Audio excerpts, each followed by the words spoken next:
الدروس دي بقى ما ينفعش اصلا ما حدش فينا ما يكونش يعرفها يعني. اول حاجه، مش لازم توصل لمرحله الشح العاطفي عشان تحب نفسك. حب نفسك زي ما هي بعيوبها ومميزاتها عشان ما تقعدش تدور على اي علاقه هي موجوده حواليك. الحاجه التانيه، احذر من الاغراق العاطفي في بدايه اي علاقه، فدي بتدل على التلاعب.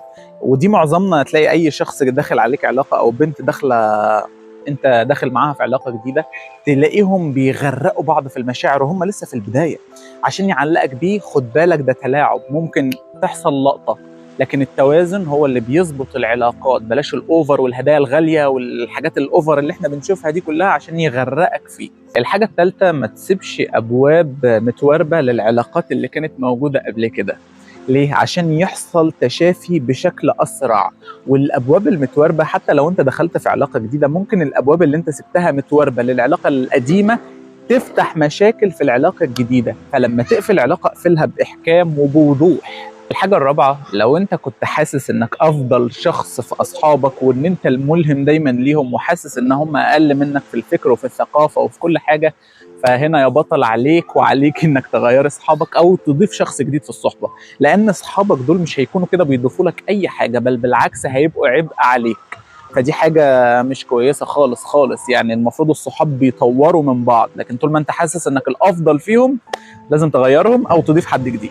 الحاجه الخامسه، شهادتك مهما علي اسمها او علي اسم الجامعه اللي ادتك الشهاده دي، فهي ما تعبرش عنك خالص في اي حاجه، ما تعبرش عنك اطلاقا في اي حاجه. هي اخرها معلش لما تيجي تطلع جواز سفر او تيجي تعمل اي اجراء حكومي، ده لازمه الشهاده. لكن انت فعلا هو الواقع عملت ايه في ارض الواقع بالشهاده دي؟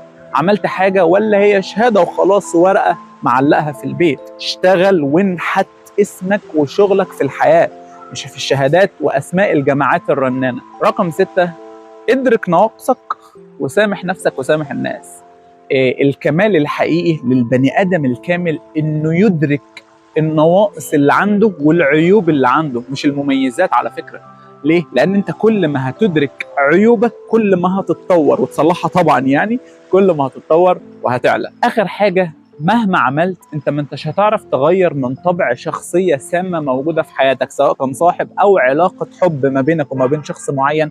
الشخص السام هيبعد عنك مؤقتا، ماشي بالحب اللي انت هتديهوله. انا عارف انك هتغرقه اطنان من الحب، لكن السام بيفضل سام. هيحبك هو كمان مؤقتا، لكن ايه، هيجي وهيلدغك بعد كده بالسم بتاعه.